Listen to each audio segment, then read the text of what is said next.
الحمد لله رب العالمين والصلاة والسلام على سيد الأنبياء والمرسلين وعلى آله وأصحابه أجمعين۔ معزز سامعین کرام، آج ہم ایک نہایت اہم اور فکری سوال پر گفتگو کر رہے ہیں، اور وہ یہ ہے: کیا قبلہ اول خانہ کعبہ ہے یا مسجد اقصی؟ یہ سوال اس لیے پیدا ہوتا ہے کہ حضرت ابراہیم علیہ السلام نے خانہ کعبہ تعمیر کیا، لوگوں کو اسی کی طرف رخ کر کے عبادت کی دعوت دی، لیکن اسلام میں مسجد اقصی کو پہلا قبلہ کہا جاتا ہے۔ آج ہم اس سوال کو قرآن، حدیث اور سیرت نبوی صلی اللہ علیہ وسلم کی روشنی میں مکمل وضاحت کے ساتھ سمجھیں گے۔ پہلا حصہ، عبادت کے لیے دنیا کا پہلا گھر۔ اللہ تعالیٰ قرآن مجید میں ارشاد فرماتا ہے: ان اول بیت وضع للناس للذی ببکۃ مبارکا وہدی للعالمین۔ ترجمہ: بے شک سب سے پہلا گھر جو لوگوں کی عبادت کے لیے مقرر کیا گیا وہی ہے جو مکہ یعنی بکہ میں ہے، جو برکت والا اور تمام جہان والوں کے لیے ہدایت ہے۔ اس آیت سے ثابت ہوتا ہے عبادت کے لیے دنیا کا پہلا گھر خانہ کعبہ ہے، یہ تمام انسانوں کے لیے بنایا گیا، یہ ہدایت اور برکت کا مرکز ہے۔ علماء کے مطابق حضرت آدم علیہ السلام نے اس کی بنیاد رکھی، حضرت ابراہیم اور حضرت اسماعیل علیہ السلام نے اس کی تعمیر نو کی۔ دوسرا حصہ، حضرت ابراہیم اور خانہ کعبہ۔ اللہ تعالیٰ فرماتا ہے: وَإِذْ جَعَلْنَا الْبَيْتَ مَثَابَةً لِلنَّاسِ وَأَمْنًا۔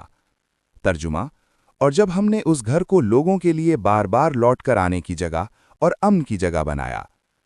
حضرت ابراہیم علیہ السلام نے توحید کی دعوت دی، نماز، قربانی اور حج کی بنیاد رکھی، اور عبادت کا مرکز خانہ کعبہ کو بنایا۔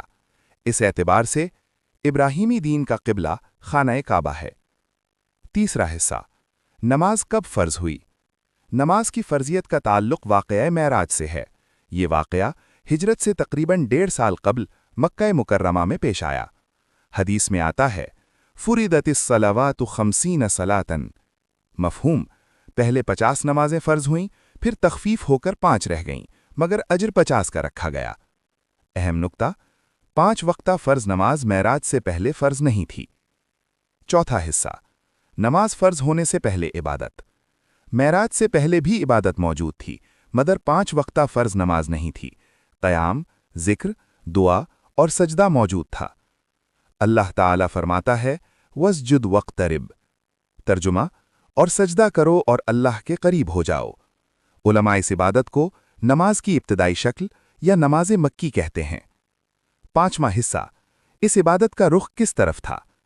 جب نبی کریم صلی اللہ علیہ وسلم پر نماز فرض ہوئی تو اللہ کے حکم سے نماز کا رخ بیت المقدس کی طرف رکھا گیا۔ مکہ مکرمہ میں رسول اللہ صلی اللہ علیہ وسلم اس طرح نماز ادا کرتے تھے کہ خانہ کعبہ بھی سامنے ہوتا اور بیت المقدس بھی اسی سمت میں آ جاتا۔ یوں دونوں مقدس مقامات کا احترام قائم رہا۔ چھٹا حصہ، ہجرت کے بعد صورتحال۔ مدینہ منورہ میں بیت المقدس شمال میں تھا، خانہ کعبہ جنوب میں۔ اب دونوں کو بیک وقت سامنے رکھنا ممکن نہ رہا، چنانچہ تقریباً 16 یا 17 مہینے تک مسلمان مسجد اقصی کی طرف رخ کر کے نماز پڑھتے رہے۔ اسی بنا پر کہا جاتا ہے شریعت محمدی میں نماز کا پہلا مقرر کردہ قبلہ مسجد اقصی رہی۔ ساتواں حصہ، قبلے کی تبدیلی۔ رسول اللہ صلی اللہ علیہ وسلم کی خواہش تھی کہ قبلہ ابراہیمی مرکز یعنی خانہ کعبہ ہو۔ اللہ تعالیٰ نے فرمایا: قد نرا تقلب وجهك في السماء فلنولینک قبلۃ ترضاها۔ ترجمہ: ہم آپ کے چہرے کا آسمان کی طرف بار بار اٹھنا دیکھ رہے ہیں، پس ہم ضرور آپ کو اس قبلے کی طرف پھیر دیں گے جسے آپ پسند کرتے ہیں۔ پھر فرمایا: فَوَلِّ وَجْهَكَ شَطْرَ الْمَسْجِدِ الْحَرَامِ۔ ترجمہ: پس اب آپ اپنا چہرہ مسجد حرام کی طرف کر لیجئے۔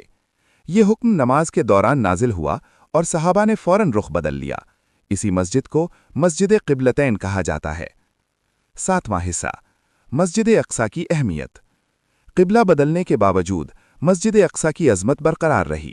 نبی کریم صلی اللہ علیہ وسلم نے فرمایا: 3 مساجد کے سوا کسی اور مسجد کی طرف سفر کی نیت نہ کی جائے: مسجد حرام، مسجد نبوی اور مسجد اقصی۔ 8واں حصہ، اصل مغالطہ کیا ہے؟ اصل مغالطہ یہ ہے کہ لوگ تاریخی قبلہ اور شرعی قبلہ کو ایک سمجھ لیتے ہیں۔ پہلو، حقیقت: دنیا کا پہلا عبادت خانہ، خانہ کعبہ، ابراہیمی قبلہ، خانہ کعبہ، شریعت محمدی کا پہلا مقرر کردہ قبلہ، مسجد اقصی، دائمی اور آخری قبلہ، خانہ کعبہ۔ اختتامی کلمات۔ معزز سامعین، خانہ کعبہ اصل، قدیم اور دائمی قبلہ ہے۔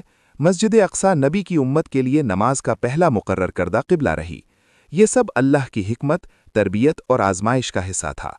اللہ تعالی ہمیں دین کو صحیح سمجھنے اور صحیح انداز میں بیان کرنے کی توفیق عطا فرمائے۔ آمین ثم آمین یا رب العالمین۔ وما علینا الا البلاغ۔ والسلام علیکم ورحمۃ اللہ وبرکاتہ۔